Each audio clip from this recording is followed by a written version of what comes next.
So today's parable is a response to the grumblings of religious leaders to the question of why is Jesus acting differently than we might expect? Why is Jesus hanging out with sinners? Today's parable is actually the third in a series.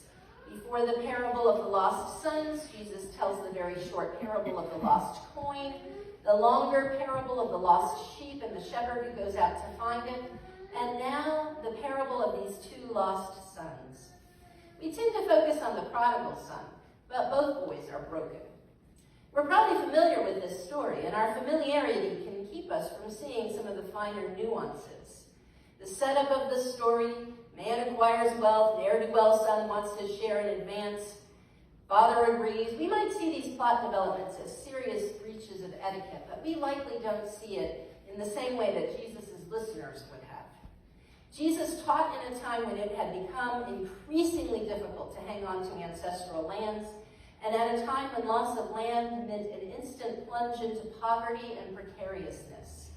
A younger son asking for his share of the inheritance might shock the first century listeners in the same way it shocks us, but there would have been the additional shock at the audacity of the son assuming he would get an inheritance at all. Customs were changing by the time of Jesus, but historically the younger son would get no more than a third of the share of the inheritance, and maybe even nothing. But the father decides to liquidate land, and this too would have been seen as very scandalous.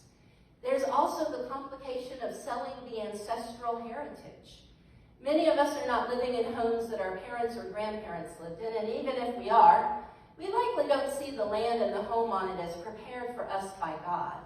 If we sell our homes, we don't see it as an act that negates a covenantal relationship with the Creator, the way that first century Jews would have. The younger son takes his inheritance and goes off to a distant land where he won't be bothered by family connections. We might understand this yearning, but first century listeners would not. Just as land gives security, so does family, according to a first century mindset. The younger son squanders his money the same way he squanders all the advantages that he had at home. No surprise to us, no surprise to first century listeners.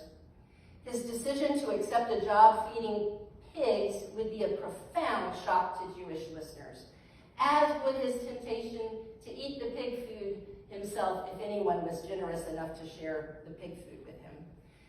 Thus, this part of the plot would have shown how profoundly debased the younger son had become. But then, the younger son sees an opportunity. He comes to his senses, or as our translation says, he returned to himself.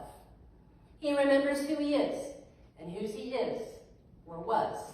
He has hopes that his father will let him return as a servant. It's one of the only wise decisions we've seen this boy make. There's also a less generous interpretation, that the younger son sees an opportunity to get even more money out of his father, that his return to himself is the self we see at first, the conniving self, the manipulative self. The father's response probably makes sense to us in the 21st century. We've probably had a variation of this type of experience ourselves. Love goes silent, but then somehow we rekindle it. Friends leave, children leave, family members leave, but if they're alive, some part of us yearns for them to return, and some part of us might always be watching. And in the meantime, we make do with phone calls and video chats, if we're lucky enough to be in communication that way. First century listeners, however, would be shocked at the father's reaction. Just as the younger son debases himself, the father debases himself in rushing out to greet the younger son. First century listeners would expect the father to reject the son who has so dishonored him. And maybe we do too. Fool me once, shame on you. Fool me twice. Is that how the story goes? Fool me once, shame on you? Anyway, we tend not to give people second chances, and we tend to look askance at people who have done horribly by us being given another chance to do so again. But the father not only embraces his boy, but throws a party to have the whole community participate in the welcoming. And where is the older son? Has he been invited? He has to hear what is going on from a slave. No matter where are in our family systems, whether we're the older sibling, the younger sibling, we must feel that sting. And then the next dishonoring, the older son throws a jealous fit. I suspect that the older son's reaction is not unfamiliar to many of us. After all, here we are in church week after week, which suggests to me, and I'm biased, but it suggests to me that we're the responsible ones in our families and social dynamics wherever we find ourselves. We're the ones who are coming to church. We're the ones who are stocking the food pantry. We're the ones who are keeping up with the traditions. We're the ones who go to work, whether we feel like it or not. We're the ones, I speculate, we are probably the ones who have saved for the future. We make the weekly phone calls. We check in on our family members. We're the ones who know which ones are okay, which ones are faltering, and what reward do we get? I know there are seasons where we choke on the unfairness of it all. It's easy to envy the ease with which some people in our society just do their own thing and give themselves over to riotous living, or worse, take from others who can least afford it and have not received their just compensation. It's normal to feel resentful when those riotous partiers do not get any sort of punishment, and worse, are given even more opportunities and a celebration on top of it all. The older son's response might not have puzzled first century listeners or us, but the father's actions toward the older son would have. The father goes to talk to the older son. He leaves his guests who he has invited to his house. This would be seen as a serious breach of etiquette. He argues from a place of abundance, and the older son reacts out of a space of scarcity and righteous indignation. And at this point, it's worth considering who we are in this story. Are we the oldest son, feeling overlooked and abandoned? Are we the younger son, scattering resources, not living wisely? Are we the father, eager to share and rejoice when the lost have been found? The traditional approach to this parable is to see the father character representing God, with a love we cannot hope to offer to others. In writing a book-length exploration of this parable, theologian Henry Nouwen says, quote, "Probably the most radical statement Jesus ever made is, be compassionate as your Father is compassionate. What I am called to make true is that whether I am the younger or the older son, I am the son of my compassionate Father. I am an heir," Henry Nouwen says. The return to the Father is ultimately the challenge to become the Father, Henry Nouwen says. How on earth can we accomplish this? Nouwen suggests that we cultivate 3 traits: grief, forgiveness, and generosity.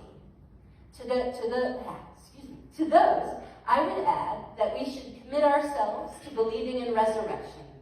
Believe in the possibility of second chances, and third, and fourth, and fifth chances. Continue to hope that the lost will be found. New Testament scholar Amy Jill Levine reminds us that we may not need to go far. The lost ones may be in our own households. We can rejoice at the return of prodigals. Amy Jill Levine tells us not to wait for apologies that may never come or forgiveness that may be far away. She tells us to go ahead and throw the fabulous party. And here's the way that we can mirror the radical love of God. When we notice that someone is missing from that party, someone is standing in the shadows, stewing in resentment, anger, grief, or envy, we can leave the guests that are more fun and go get that person, assuring them that they were always invited. Of course they were. They are not an afterthought. God calls us to love each other this way, and humanity is in desperate need of this kind of love. This parable is unfinished, probably on purpose. We don't know the older son's response. Is family harmony rebuilt? Does the younger son leave again? Does the older son finally believe that he has a place in his father's heart? We don't know. We don't even know what the older son says. We want to know what happens next, and Jesus doesn't tell us. It could be his way of indicting the Pharisees. And it could be his way of indicting us. Or it could be Jesus' way of inviting us into the story. What does the Father What does the Son say to the Father's radical love? What will we say?